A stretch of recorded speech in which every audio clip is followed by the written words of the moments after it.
Apa yang engkau pikirkan, itulah yang engkau dapatkan. Yang kedua, pikiranmu menentukan bagaimana hidupmu. Yang ketiga, pikiran yang positif akan mendatangkan kehidupan yang positif. Getaran-getaran dalam frekuensi yang sama akan saling menarik. Kegembiraan akan menarik kegembiraan yang lain. Nah, fokuslah secara konsisten terhadap pikiran tertentu, maka akan menarik getaran yang sama. Jadi the law of vibration itu, kita ini bergetar terus. Ini menjelaskan bergetar ini mungkin tidak mudah. Kita ini kan sebenarnya tidak diam. Coba teman-teman perhatikan pikiranmu, perasaanmu, intelijensimu, ini kan kerja terus. Ya dari luar kelihatan diam, tapi di dalammu itu kan rame terus. Nah, itu mungkin mudahnya ya, jenis getaran. Engkau sedang berada di frekuensi mana? Mungkin engkau sedang marah-marah, mungkin engkau sedang senang, mungkin engkau sedang gelisah, mungkin hari ini engkau sedang bingung karena vaksin, mungkin hari ini engkau sedang gelisah karena sekelilingmu sedang pembatasan ketat karena pandemi. Mungkin ini kan sebenarnya dirimu itu sedang bergetar. Nah, the law of vibration itu, vibrasi yang sama akan saling menarik atau akan menggetarkan energi atau menggetarkan vibrasi yang dekat dengan dirinya. Jadi kalau kita gembira, sekeliling kita akan hawanya gembira. Dan orang-orang yang di dekat kita akan terpengaruh oleh kegembiraan itu. Itu the law of vibration, mudahnya begitu. Jadi getaran kita itu mempengaruhi sekelilingnya. Apa yang ada dalam diri kita, kalau kita gelisah atau murung, ini menggetarkan sekelilingmu dengan kegelisahan dan kemurungan. Ini namanya the law of vibration. Makanya kadang-kadang teman-teman kan bisa merasakan kalau misalnya punya teman akrab gitu, temanmu sedang sedih, terus dekat denganmu, dia pura-pura banyak ketawa, pura-pura ceria, tapi getarannya bisa engkau tangkap. Itu the law of vibration. Jadi getaran yang ada dalam diri kita itu akan menarik frekuensi yang sama dari yang ada di sekeliling kita. Kalau teman-teman dekat dengan teman yang sedang sedih, sedang gelisah, sedang susah, sekali-sekali dia tampak nangis, itu kan kita ikut terus hanyut dalam situasi kesedihannya, ikut dalam kemurungannya. Nah, ini ilustrasi mudah. Kalau teman-teman dekat dengan teman yang sedang senangnya luar biasa, cerianya luar biasa karena tujuannya tercapai gembira, itu kita dekat dia juga ikut gembira.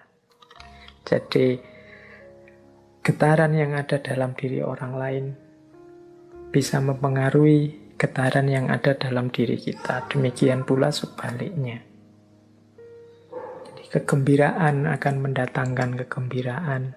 Kesedihan juga akan mendatangkan kesedihan. Ini the law of vibration namanya.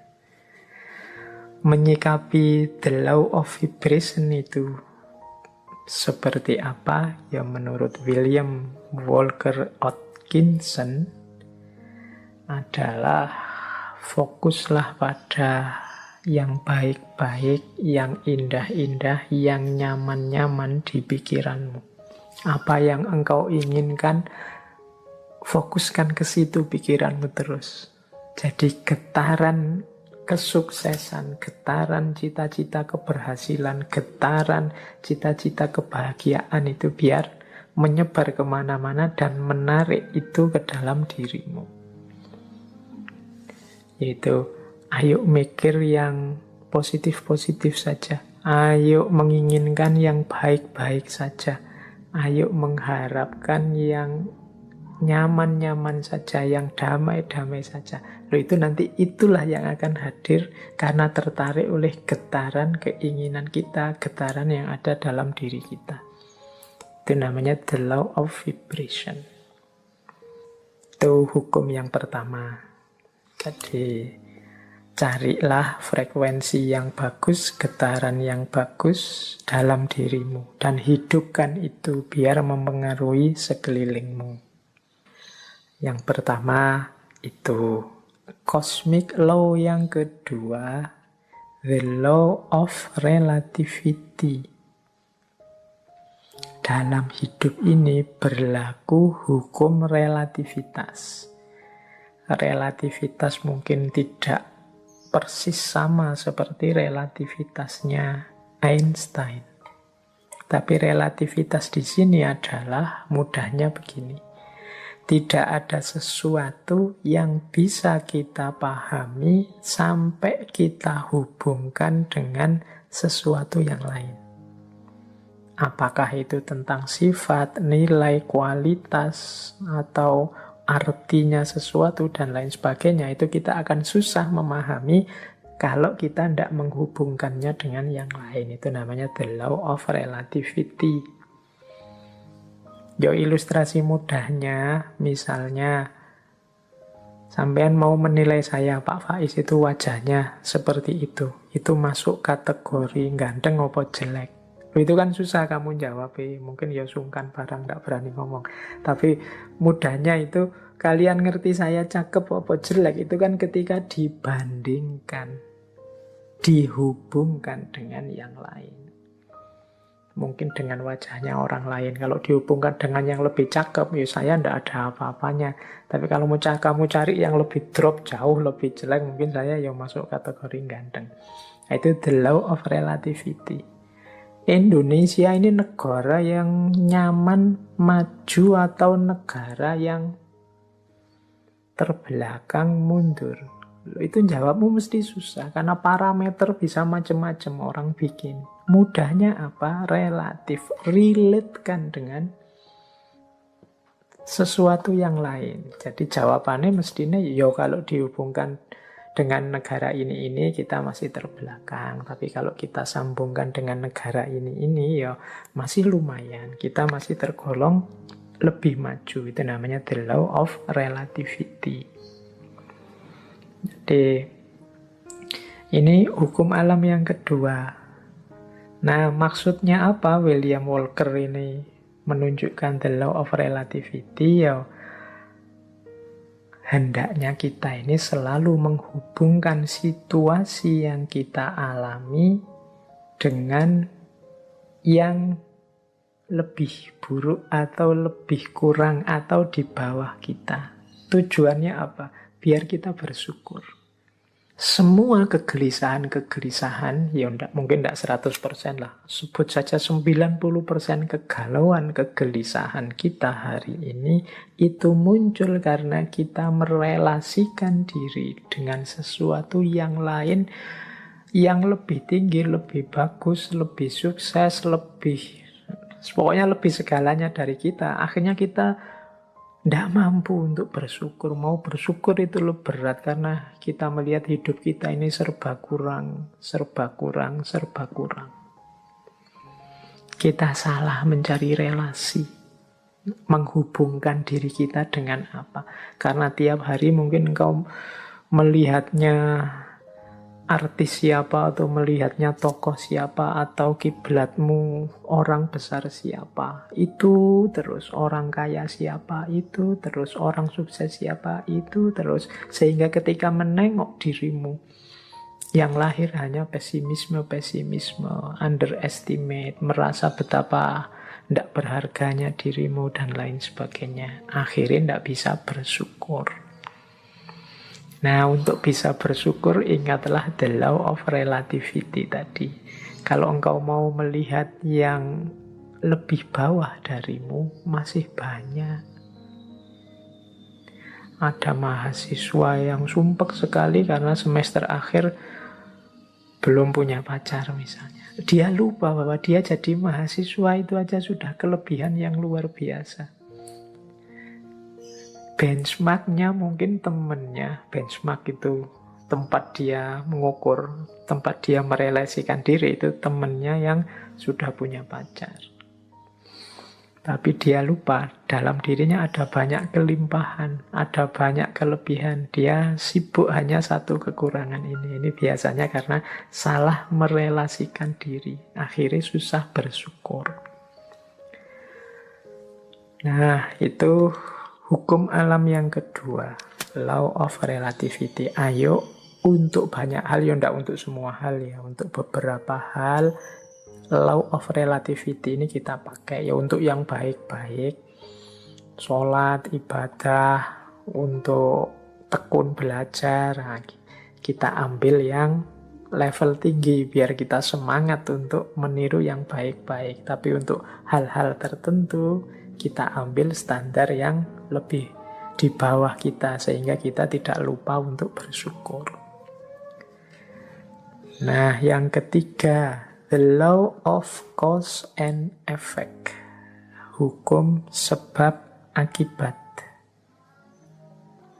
Kalau ini saya tidak perlu menjelaskan ya. Kalau dalam Islam ya ada famay ya'mal misqala dzarratin khairan yarah wa may ya'mal misqala dzarratin syarran yarah. Ada aksi, ada reaksi. Ada sebab, ada akibat. Maka menghadapi hukum yang semacam ini, marilah kita ciptakan dalam hidup ini sebab yang baik-baik saja. Sebab-sebab yang produktif, yang sukses, yang unggulan, sehingga kita mendapatkan akibat juga yang sukses, yang unggulan. Jadi karena ada sebab, ada akibat. Kalau ingin akibat yang bagus, ya ciptakanlah sebab yang bagus. Ini hukum alam juga. Tidak mungkin dari kemalasan lahir keberhasilan misalnya. Makanya jangan malas. Tidak mungkin dari kejahatan, keburukan lahir kebaikan. Tidak mungkin dari proses yang merusak lahir perbaikan. Nah, ini cause and effect. Ini hukum alam yang ketiga. Ada sebab, ada akibat. Apapun yang kita panen hari ini, itu adalah benih yang kita tanam sebelumnya. Yang keempat, the law of polarity. Law of polarity ini, segala sesuatu dalam hidup ini ada pasangannya. Ada panas, ada dingin, ada terang, ada gelap. Ada atas bawah, ada baik buruk, ini pasangan. Pasangan ini sifatnya saling mengadakan. Saling mengadakan, ya kalau tidak ada buruk, yang baik juga tidak akan ada. Adanya yang baik karena ada yang buruk. Ini namanya saling mengadakan. Kalau semua orang sama, semua baik, semua, ya dia tidak disebut baik, ya standar saja. Dia disebut baik karena ada yang buruk. Disebut terang karena ada situasi gelap. Disebut atas karena ada bawahnya. Bawah saja tidak ada atas, tidak mungkin. Atas saja tidak ada bawahnya, tidak mungkin. Jadi dia saling mengadakan, saling mendukung keberadaan masing-masing. Oke, jadi situasi the law of polarity ini membuat kita nanti tidak mudah melihat satu sisi saja dari sesuatu, tapi harusnya kita melihat secara lebih lengkap.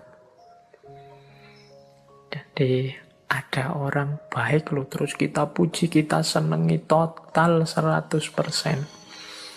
Dia dengan segala kebaikannya. Tiba-tiba dia melakukan sedikit atau satu keburukan. Runtuhlah kepercayaan kita yang darinya sangat cinta jadi sangat benci. Kita lupa bahwa namanya masih manusia, masih duniawi, itu pasti berpasangan. Ada baiknya, ada buruknya. Ya mungkin kadar dan ukurannya berbeda-beda, tapi pasti ada pasangan-pasangan ini.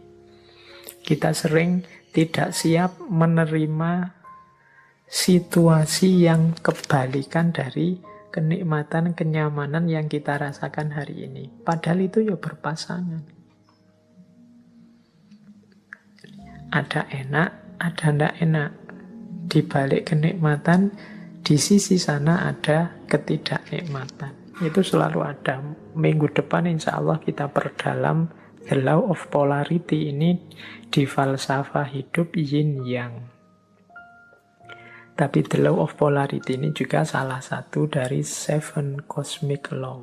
Salah satu hukum semesta. Baik, nanti kita lanjutkan kalau yang keempat ini ya. Yang kelima, the law of rhythm.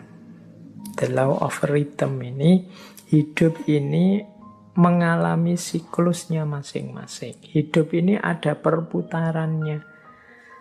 Siang, malam, kelahiran, kematian, kemunculan, kepergian, dan lain sebagainya. Namanya rhythm, iramanya hidup. Nah, segalanya ada awalnya, ada akhirnya. Ini the law of rhythm. Beberapa kali saya ceritakan kan ada kisah sufi, seorang sufi yang punya jargon, ini pun akan berlalu. Mengalami apapun, apakah itu kesenangan, apakah itu kesedihan, pada saatnya juga akan berlalu. Seberat apapun, seperti apapun. Termasuk pandemi ini, dia ada awal kehadirannya, pasti nanti ada akhir kepergiannya. Itu the law of rhythm. Jadi kalau kita mengalami situasi apapun, sadarlah bahwa situasi ini akan berakhir. Yang sedang sedih, ingatlah kesedihanmu pada saatnya akan berganti kegembiraan. Yang sedang gembira, wong namanya kita hidup, pada saatnya juga akan ada masalah dan kegembiraan akan bertemu dengan kesedihan. Itu namanya the law of rhythm. Hidup ini ada siklusnya. Yang sedang di bawah jangan putus asa, yang sedang di atas jangan jumawa. Karena kita ini berputar. Ini namanya the law of rhythm. Untuk the law of rhythm ini, insya Allah nanti minggu terakhir kita bahas dari perspektif filsafat Jawa. Cokro Manggilingan. Baik, kita lanjutkan. Yang keenam, the law of gestation. The law of gestation itu bunyinya begini. Segala sesuatu perlu waktu untuk terjadi. Tidak ada yang ujuk-ujuk sempurna. Tidak ada yang ujuk-ujuk utuh. Segala sesuatu dalam hidup ini butuh proses. Perlu waktu. Jadi makanya kita kalau ingin sukses juga perlu kesabaran. Menunggu momen, menunggu waktunya. Karena segala sesuatu ada waktunya. Ada waktu menanam, ada waktu memelihara, ada waktu memetik buahnya. Segalanya butuh proses. Tidak ada yang ujuk-ujuk setelah ditanam terus buahnya muncul. The law of gestation. Dan yang ketujuh, yang terakhir dari 7 cosmic law adalah the law of transmutation. Segala sesuatu berubah. Jadi segala sesuatu, karena hidup ini di dunia pastinya dinamis. Segalanya berubah. Ini banyak. Kalau kita belajar filsafatnya dulu, filsafat Yunani yang terkenal Heraklitus itu ya segalanya berubah. Kecuali perubahan itu sendiri. Yang tidak berubah hanya perubahan.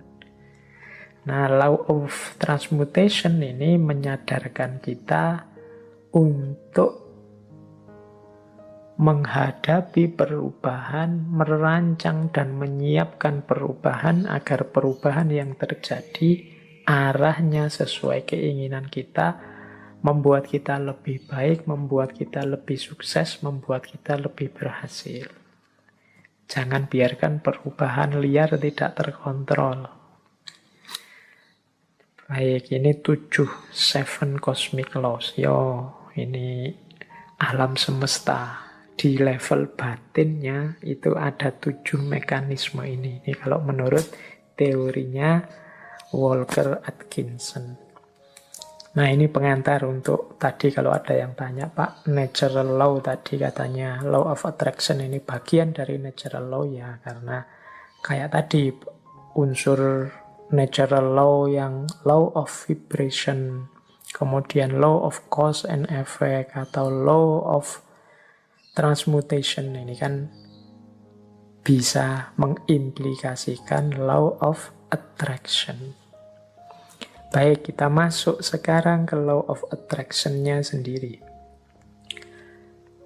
Basic principles, prinsip-prinsip dasarnya law of attraction itu di catatan saya secara umum ada 4. Yang pertama, apa yang engkau pikirkan, itulah yang engkau dapatkan. Yang kedua, pikiranmu menentukan bagaimana hidupmu. Yang ketiga, pikiran yang positif akan mendatangkan kehidupan yang positif. Dan yang keempat, pikiran yang negatif akan mendatangkan kehidupan yang juga negatif. Berarti law of attraction ini pertama-tama menyarankan kita untuk memperhatikan apa yang ada di pikiran kita. Isinya apa saja? Apakah isinya hal-hal yang positif ataukah isinya hal-hal yang negatif? Kalau isinya hal-hal yang positif, insya Allah hidup kita juga akan berwujud positif. Kalau isinya hal-hal yang negatif, ya wajahnya hidup kita adalah hidup yang negatif. Nah, ini masing-masing kita yang bisa ngerti. Coba ditengok deh. Atau mungkin manifestasi pikiran kita hari ini mungkin di status-status yang kita buat. Obrolan-obrolan dengan teman-teman kita hari ini. Coba kita muhasabahi, kita refleksi. Banyak positifnya atau banyak negatifnya. Makanya agama itu menyuruh kita serba husnudzon. Jangan suudzon. Husnudzon itu berarti mengisi pikiran dengan yang positif-positif. Maka hidup kita warnanya juga sesuai isi pikiran kita. Karena husnudzon, ya hidupnya jadi husn. Husn baik. Kebalikannya kalau suudzon, hidupnya juga akan termanifestasi jadi su. Pikirannya jelek, terus pikirannya negatif, terus curiga, terus ya sudah, hidupmu adalah hidup yang warnanya penuh kecurigaan. Hidup penuh kecurigaan itu kan hidup yang gelisah. Dari mana kegelisahan itu muncul? Engkau sendiri yang menciptakan. Dengan suudzonmu tadi, prasangka burukmu tadi. Coba tadi kamu prasangka baik, hidupmu jadi tenang. Dari mana ketenangan itu datang? Ya engkau ciptakan sendiri tadi, karena engkau suudzon. Ya bayangkan ya mudahnya, misalnya kalian mau naik kendaraan umum, naik bis atau kereta. Itu kalau pikiranmu serba prasangka buruk, jangan-jangan nanti dicopet, jangan-jangan nanti di tengah jalan keretanya tabrakan mogok, jangan-jangan pikirannya jelek terus. Maka kalian tidak akan bisa menikmati perjalanan. Sepanjang jalan mungkin kamu gelisah ini, jangan-jangan nabrak, jangan-jangan nanti ketemu orang jahat, jangan-jangan tidak tenang perjalananmu. Dari mana ketidaktenangan itu datang? Ya kamu awali dari pikiranmu sendiri tadi. Tapi coba engkau husnudzon, jadi pikiran yang bersih, tidak curiga, yakin dengan kenyamanan, keamananmu, ya perjalananmu nyaman.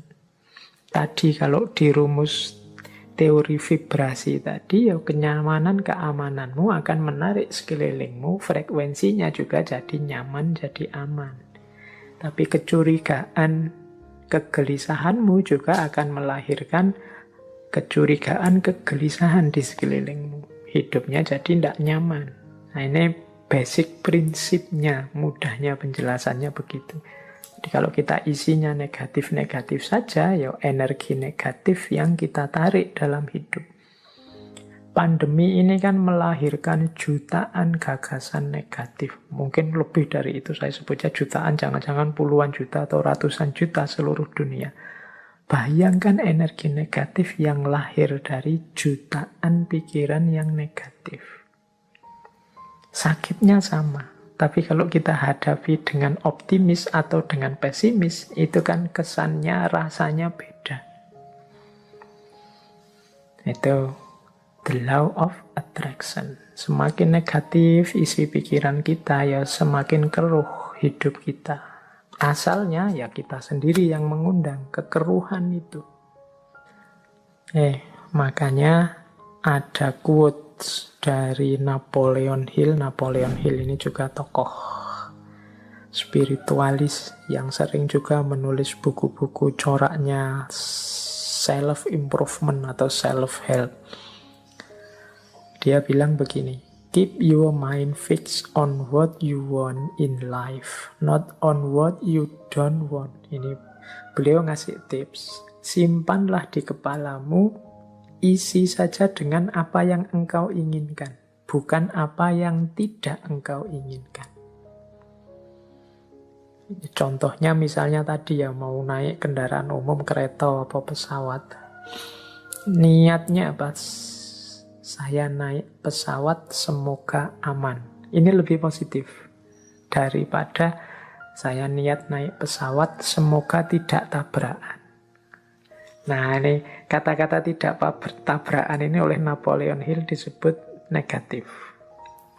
Jadi mending kita pakai kalimat yang positif untuk menghadirkan tadi energi dan vibrasi yang positif. Jadi simpanlah hal-hal yang positif di kepala, bukan hal yang negatif. Begitu kita, misalnya hari ini ada pandemi, ya mari kita berdoa semoga kita sehat. Bukan fokus pada semoga penyakitnya tidak menyerang kita. Itu ada tidaknya. Tidak itu mudahnya didefinisikan sebagai negatif. Nah, negatif-negatif ini ya akan berkumpul energinya di sekeliling kita. Jadi lebih baik menggunakan kalimat yang positif. Insya Allah Indonesia akan berhasil mengatasi pandemi ini. Insya Allah upaya yang dilakukan pemerintah akan sukses. Nah, ini menghindari kalimat-kalimat yang negatif. Jangan-jangan meskipun sudah begini masih belum sukses. Jangan-jangan itu kalimat-kalimat kekhawatiran, kalimat-kalimat negatif akan berpengaruh.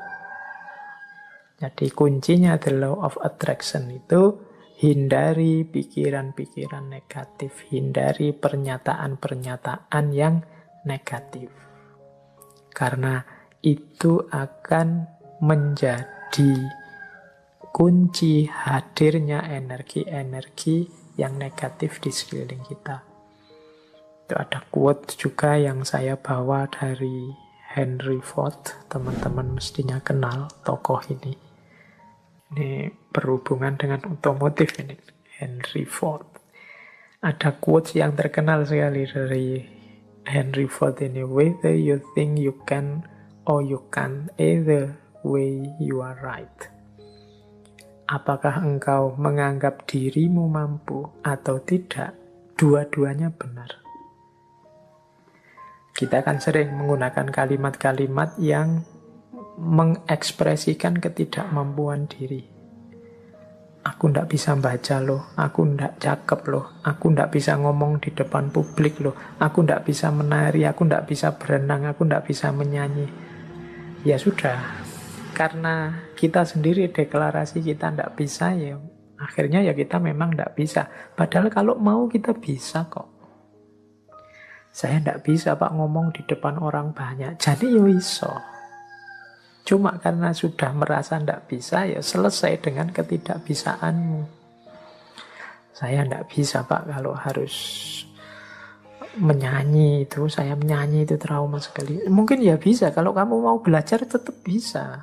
Semua orang mungkin ya bisa nyanyi. Cuma ya karena ndak mau saja, akhirnya ya memang ndak bisa beneran. Wah, matematika itu saya ndak bisa Pak. Wah, filsafat itu apalagi Pak. Puyeng saya ndak bisa. Ya sudah, engkau menganggap tidak bisa, ya engkau tidak bisa. Kalau kamu percaya engkau bisa, pasti engkau juga bisa. Jadi whether you think you can or you can't, either way you are right. Kamu anggap dirimu bisa, ya benar. Kamu anggap dirimu tidak bisa, ya benar. Karena tadi terlanjur kamu anggap dirimu tidak bisa, ya sudah, berarti kamu memang tidak bisa. Padahal sebenarnya kalau kamu sadar bahwa engkau bisa, ya sebenarnya engkau bisa. Saya matematika tidak bisa, Pak. Sebenarnya ya engkau bisa, tapi engkau menolak untuk bisa saja. Saya bahasa Inggris itu tidak bisa, Pak. Ya jan-jane ya iso, cuma kamu menolak saja untuk bisa. Kalau mau belajar pasti bisa. Oke, jadi ini contoh bagaimana pikiranmu menentukan hidupmu. Karena tadi kamu sudah merasa ndak bisa, ya wes, memang akhirnya engkau ndak bisa beneran dalam kenyataannya. Karena engkau merasa ndak mampu filsafat, ndak mampu matematika, ya sudah, berarti titik di situ memang kalian ndak bisa dan ndak mampu. Padahal kalau kalian mau, ya tetap mampu. Ini Henry Ford. Makanya menurut saya gunakan kalimat-kalimat yang lebih positif. Apalagi teman-teman ini yang guru ya, yang punya murid, punya anak didik, entah di level apapun, apalagi yang masih dalam upaya pembentukan SD, SMP, TK, PAUD. Ini kan hindari kalimat-kalimat yang negatif. Masukkan dalam isi kepala anak-anak kita itu hal-hal yang positif, yang membentuk dirinya secara positif, yang penuh harapan, yang penuh keyakinan akan masa depannya, yang menumbuhkan potensi-potensi tersembunyinya. Yakinkan bahwa mereka bisa apapun yang mereka inginkan, kalau mereka mau.